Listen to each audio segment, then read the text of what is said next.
আমি চৰঞ্চলত গৈছোঁ চৰঞ্চলত অলপো মাটি আমাৰ হাতত নাই অবৈধ বাংলাদেশীয়ে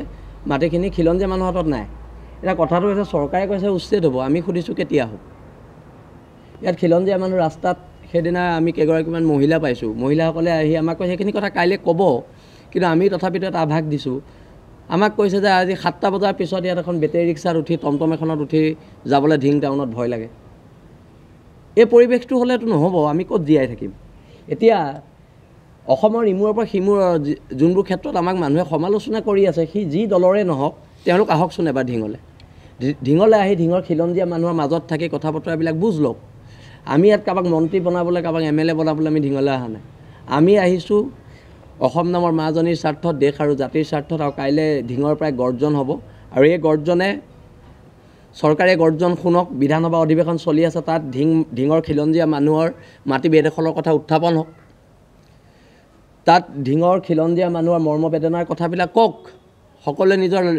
ব্যক্তিগত লাভালাভৰ বাবে ভোট বেংকৰ বাবে যি নিকৃষ্ট ৰাজনীতি কৰি আছে সেই ৰাজনীতিৰ পৰিৱৰ্তে ঢিঙৰ কথা বতৰাবোৰ বিধানসভাত আলোচনা হওক আৰু সেইকাৰণে আমি কৈছোঁ কাইলৈ প্ৰায় 5,000ৰো অধিক ঢিঙৰ খিলঞ্জীয়া মানুহ ইয়াত সমবেত হ'ব আৰু তেওঁলোকৰ যিখিনি কথা আছে সেই কথাখিনি মুক্ত মনে অসমৰ মানুহৰ আগত ক'ব সিদিনা ঢিঙৰ ওচিয়ে আমাক ধমকি লগাবলৈ চেষ্টা কৰিছে যে মই থাকিলে ইয়াত আন্দোলন নহ'ব গণতান্ত্ৰিক দেশ এখনত গণতন্ত্ৰ ৰক্ষা কৰিবলৈ এজন পুলিচ অফিচাৰ আছে আৰু পুলিচ অফিচাৰজনৰ ভাষা গুণ্ডাৰ দৰে এই কথা বতৰাবোৰ নহ'ব পুলিচ অফিচাৰজনৰ দায়িত্ব ঢিঙৰ খিলঞ্জীয়া মানুহক নিৰাপত্তা দিয়া কিন্তু সেই পুলিচ অফিচাৰজনে সেইদিনা এজন সন্দেহযুক্ত বাংলাদেশী অভিযুক্তৰ ভিত্তিত এজন মানুহক ৰাতি ঘৰত গৈ উইদাউট মেজিষ্ট্ৰেট উইদাউট আপোনাৰ গভৰ্ণমেণ্ট নটিছ ঘৰৰ ভিতৰত চাৰ্চ কৰিছে আৰু মানুহজনক নেপাই তেওঁ ভায়েকক চুচৰাই উঠাই আনিছে